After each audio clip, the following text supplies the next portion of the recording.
ಆತರ ಪಡ್ತಾ ಅಂತ ವಿಚಾರದಲ್ಲಿ ಸರ್ಕಾರ ಆತರ ಅಲ್ಲ, ಆತರ ಅನ್ನೋದಕ್ಕಿಂತನೂ ಕೂಡ ಮೈ ಮರಿತು. ಒಬ್ಬ ಜವಾಬ್ದಾರಿ ಯಜಮಾನ ಅಂತ ಹೇಳಿದ್ರೆ ಅವನಿಗೆ ಜವಾಬ್ದಾರಿ ಇರಬೇಕು. ಆ ಜವಾಬ್ದಾರಿಯನ್ನ ಮರೆತು ಸೋಮಾರಿತನದಲ್ಲಿ ಕಾರ್ಯಕ್ರಮ ಮಾಡಿರೋದು. ಪೊಲೀಸ್ ಅಧಿಕಾರಿಗಳು ಕೈಕಟ್ಟು ನಿಂತ್ಕೊಂಡಿದ್ರು.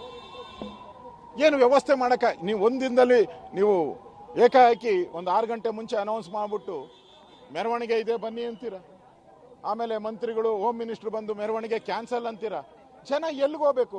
2 ಕಡೆ ಕಾರ್ಯಕ್ರಮ ಮಾಡೋ ಅವಶ್ಯಕತೆ ಏನಿತ್ತು ನಿಮಗೆ?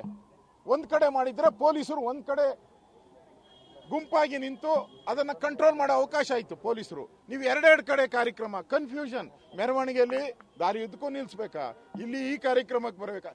ಆ ಕಾರ್ಯಕ್ರಮ ಏನು ಹೇಳೋರಿಲ್ಲ ಕೇಳೋರಿಲ್ಲ. ಈ ಕಾರ್ಯಕ್ರಮ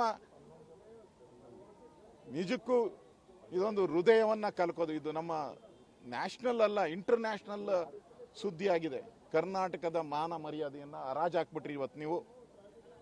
ಕರ್ನಾಟಕದ ಪೊಲೀಸ್ ಅಂತ ಹೇಳಿದ್ರೆ ಇಡೀ ದೇಶದಲ್ಲಿ ಒಂದು ಹೆಗ್ಗಳಿಕೆ ಇತ್ತು, ಶಿಸ್ತು ಸಂಯಮ ಪೊಲೀಸ್ ಇಲಾಖೆಗಿತ್ತು. ಅವೆಲ್ಲವನ್ನ ಗಾಳಿಗೆ ತೂರಿಸ್ಬಿಟ್ರಿ ಇವತ್ತು. ಇಡೀ ಪೊಲೀಸ್ ಇಲಾಖೆಯ ಫೇಲೂರನ್ನ ಇಡೀ ದೇಶಕ್ಕೆ ಮುಂದೆ ಬೆತ್ತಲೆ ಮಾಡಿಬಿಟ್ರಿ ನೀವು. ಹೇಳಿದ್ದೀನಿ ಅದನ್ನು. ಈಗಾಗಲೇ ನಾನು ಪ್ರಶ್ನೆಯನ್ನ ರಾಜ್ಯ ಸರ್ಕಾರಕ್ಕೆ ಕೇಳಿದ್ದೀನಿ. ನೀವು ಎಷ್ಟೇ ದೊಡ್ಡ ವ್ಯಕ್ತಿ ಇದ್ರೂ ಕೂಡ ಏನೇ ಕಾರ್ಯಕ್ರಮ ಮಾಡಬೇಕಾದ್ರೆ ಪೊಲೀಸ್ ಪರ್ಮಿಷನ್ ತಗೋಬೇಕಾಯ್ತು. ತಗೊಂಡಿದ್ರ? 2ನೇ ಪ್ರಶ್ನೆ, ನೀವು ಸನ್ಮಾನ ಮಾಡೋಕ್ಕೆ ಮುಂಚೆನೆ ಅಲ್ಲಿ 4 ಜನ ಸತ್ತೋದ್ರು, ಅದ್ರ ಮಧ್ಯೆ ಸನ್ಮಾನ ಮಾಡಿದಿರ. ಇದು ನ್ಯಾಯನಾ? ಇಷ್ಟೊಂದು ಅಜಾಗರೂಕತೆ ಮಾಡಿ ಈ ಸಾವಿಗೆ ಯಾರು ಕಾರಣ? ನೀವು ತಲೆ ಕೊಡ್ತೀರಾ ಇದಕ್ಕೆ? ಈ ಸಾವಿಗೆ ತಲೆ ಕೊಡ್ತೀರಾ ನೀವು? ಸರ್ಕಾರ, ಮುಖ್ಯಮಂತ್ರಿಗಳು ತಲೆ ಕೊಡ್ತೀರಾ? ಈ 3 ಪ್ರಶ್ನೆಯನ್ನ ನಾನು ಸರ್ಕಾರಕ್ಕೆ ಹೇಳ್ತಾ ಇದ್ದೀನಿ. ಇದು ನಿಮ್ಮ ಈ ಸರ್ಕಾರ ಇವತ್ತು ನಡೆದಂಥ ಘಟನೆ ಇಡೀ ದೇಶದ ಮುಂದೆ ಈ ಸರ್ಕಾರ ಚೀಮಾರಿ ಹಾಕ್ಸ್ಕೊಂತ ಇದೆ. ಇದು ದೇಶದ ಮುಂದೆ ಆ ತಾಯಂದಿರು, ಸತ್ತಂತ ತಾಯಂದಿರು, ಅವ್ರ ತಂದೆ ತಾಯಿ, ಅವರ ಗೋಳು, ಅವರಿಗೆ ಉತ್ತರವನ್ನ ನೀವು ಕೊಡಬೇಕಾಗ್ತದೆ. ಸರ್, ಇನ್ನೊಂದು ಇದು ಸಾವಿನ ಮಧ್ಯೆ ಇವತ್ತಿನ ಕಾರ್ಯಕ್ರಮ ವಿಧಾನಸೌಧದಲ್ಲಾದಾಗ ಸರ್ಕಾರ ಒಂದು ಕಾರ್ಯಕ್ರಮವನ್ನು ಮಾಡಿದೆ. ಒಂದು ಪ್ರೋಟೋಕಾಲ್ ಪ್ರಕಾರ ಇರುತ್ತೆ.